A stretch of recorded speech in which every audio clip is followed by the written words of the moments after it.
Alright guys, here we are at Paddle Performance for Pec Tear 2 Powerlifting, the second installment. Today we're going to be squatting. Last time we did some deadlifting. It's been probably 3 weeks since we recorded the last one.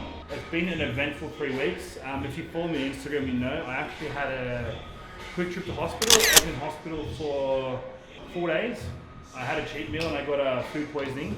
And as a result of the food poisoning, I was vomiting. Because I was vomiting so violently, and there's so much, I have so much like power in my midsection now, so my abs and core are so strong that I tore my esophagus. So I tore my esophagus at the junction, which means where it connects to my stomach. And because of that, I have a lot of internal bleeding. So I spewed a couple of times in the last few days. I looked in the toilet and the bowl was just like a bright red. And I was thinking, and then I thought it's all right. I had some raspberry ice blocks as my cheat meal, probably just that. And then the next day I went for a driving lesson. Alex took her for a driving lesson. My girlfriend still in Els, and I pulled over and said, "Babe, I need to pull over." I pulled over, and I just sat on the side of the road, left my car running in the middle of the road, and just started spewing blood pretty violently. And then like there was a lady walking past, and I wasn't sure if it was blood or not, so I had like a stick and I was like poking at it and looking at it, and people were just walking past. What the f? So I went to the Royal North Shore Hospital. They didn't believe me that I was that sick. Then I spewed on the floor in the waiting room. And then they rushed me in. I had 3 needles in this arm, 3 needles in this arm, 1 in my foot. And I just felt terrible because I had so much internal bleeding. Anytime I would sip water, once the water and the blood mix, or whatever you have mixes with the blood, your body just wants it out straight away. So I needed to do it. And I was connected to all these needles, and they said, "No, you can't. You have to do it in this bowl." Bowl. So I went to the toilet, sat on the toilet, pushed a little bit, spewed more blood, and by that stage I just did not give a anymore. There was just pure blood on the floor. I just sat there passing out, pressing the emergency button, help, help, help. So I had 2 procedures done. They put some clips on me to seal everything up, and good as new. They didn't have to cut me open or anything, thank goodness. It was just called, I don't know, where they go through your throat basically. But I was under anesthetic twice. I couldn't eat for 4 days, which was mad, starving. So then when I got out of hospital, the second workout back that I did, I deadlifted 300 kilos because I am an idiot. This tastes so nice and refreshing with ice.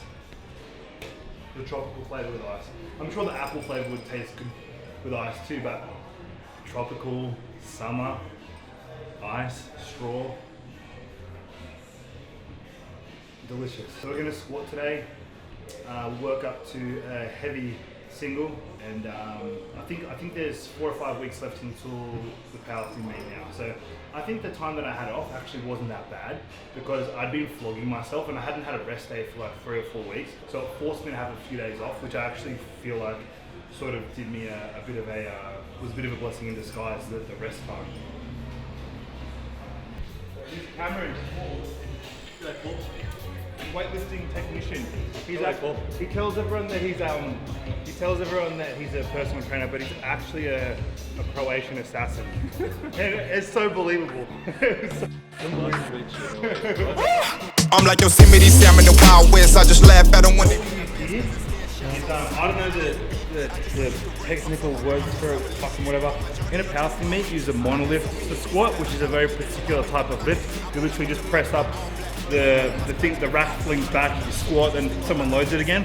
We don't have a Monolift here, so what we've got is like an attachment that simulates what Monolift does do. So we'll hook it up to the rig here, and you'll see how it works when it's set up. Benefits of training at a world-class strength facility like this, you get Cameron's expertise. I'm running out of patience. I'm about to make my move right now. So there's 2 main types of squat. So there's the high bar squat and the low bar squat. Bodybuilding, I've always done high bar squat, which is good, but I've developed all my strength through a high bar squat. When you do a low bar squat, you've got a lot more stability, a fuckload more stability. But I've built all my strength doing a high bar. So now that it transitions really nicely to a low bar. How would you describe the difference between the high bar and the low bar? But just speaking of what I've done and now how we've introduced the high bar is more quadricep dominant, so it's harder. It essentially can't move as much weight with that. And then the low bar is more glute dominant. So you can handle a lot more weight with a low bar. A low bar is the one that's going to move the largest load. Because would you say, like, I don't know if this is right or wrong, but to me it seems right. Because I've built my strength doing a high bar, that transitions very nicely to a good low bar. Oh yeah.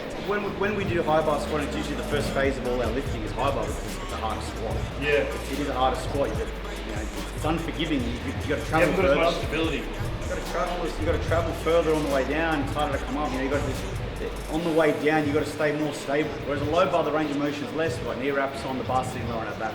Yeah. We make everything. And it feels awesome. So if you're a bodybuilder and you've always done high bar, I would really recommend trying the low bar. It feels amazing.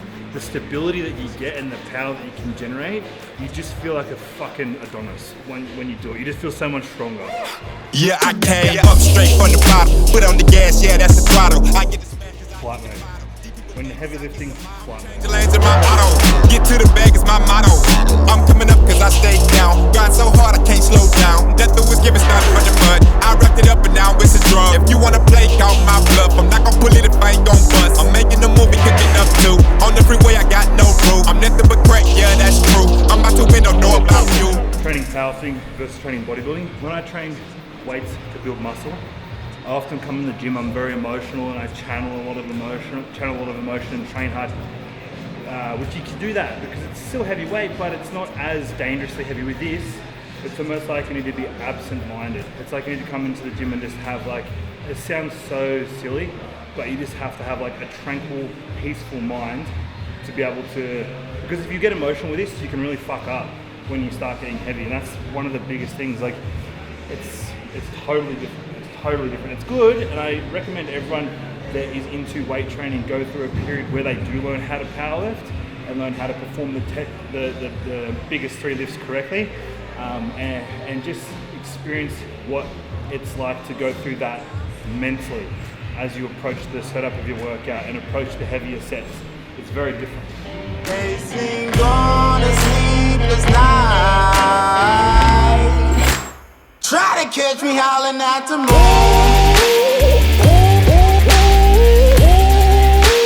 Try to catch me howling at the moon. I came in on Friday and it was deadlift day, and I was like, Mike, just chill, just like do what your body's gonna let you do. I'm like, yeah. In my head I'm thinking 300. I know I'm doing 300 today. I did, but it was just all purely, it was like David Goggins shit. It wasn't because I was strong physically or anything. I was actually very weak and malnourished, but mentally I was like, you know, David Goggins, when he starts coming out with the shit that he says, how can you not be motivated?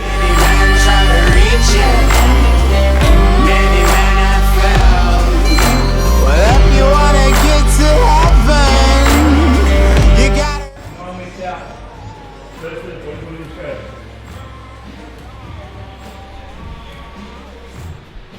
They won't shoot me down soon.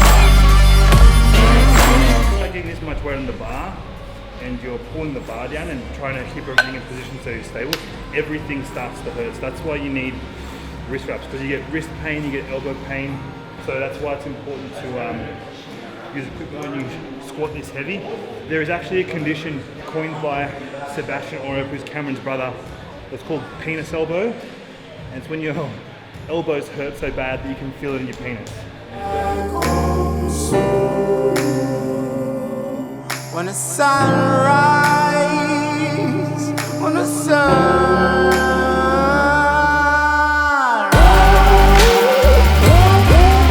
What we've had to do, we've set up the Monolift attachment, we've got wrist wraps ready to go, we've got a belt ready to go, we've got a bench here so that I can sit as full wraps on my knees. There's so much that goes into it. We've got a soft wrap for the lighter warm-up, so we've got a really rigid wrap for his later warm-up for his top set. And honestly, you think it's like, oh, I'll just put a nice little wrap on. It fucking kills having them on. Like, until you experience it from someone wrapping your knees who knows how to wrap a knee, you don't know.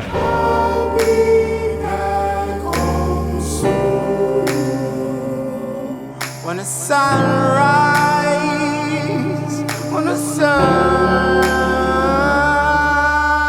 rises.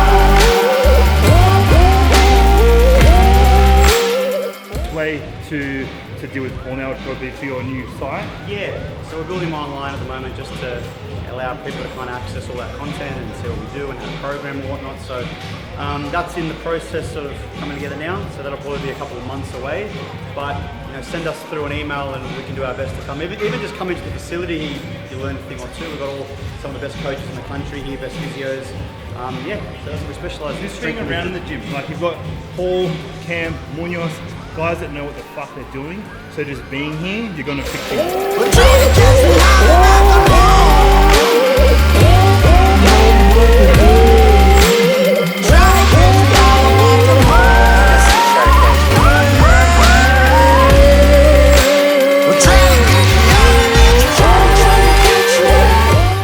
If you were watching this, like as someone who's new to this type of thing, you probably think my legs would hurt, maybe my back would hurt, maybe my knees. No, my fucking elbow. Out of all this, penis elbow.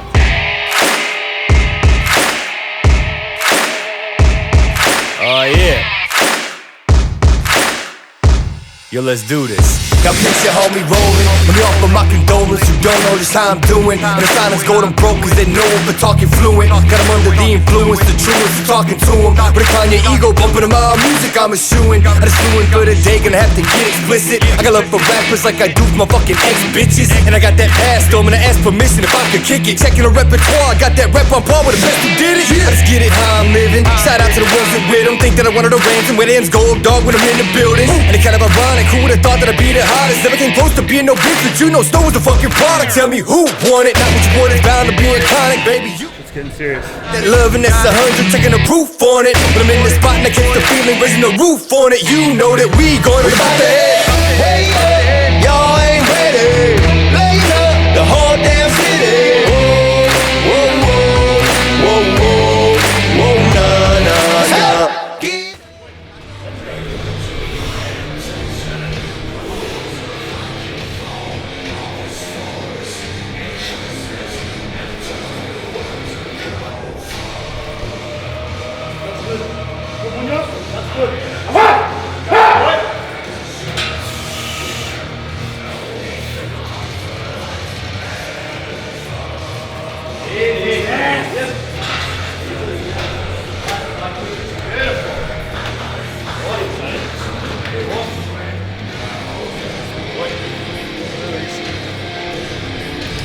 Second best fucking lift in your top set.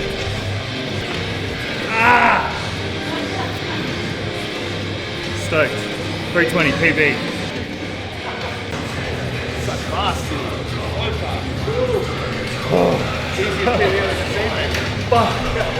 So always come prepared for my post-workout. What I'll be having today, where is it? I'll do 1 scoop of dextrose, 2 scoops of magic whey.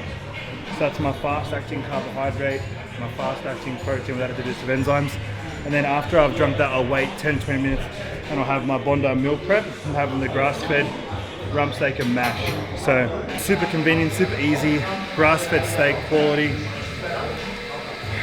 Just a great way to stay the fuck in shape after hitting a PB in the gym. So that's us for today for the next episode of pec-headed powerlifting. How many weeks, Paul? How many weeks? 4 weeks. 4 more weeks to the meet. We're going to keep getting stronger. We're going to keep getting more muscular and leaner and take over the world. So thank you for tuning in, and remember to subscribe to the channel. Contact Paul if you need to be trained. Contact Bondi Meal Prep if you need food, and contact me if you need supplements. Catch you all.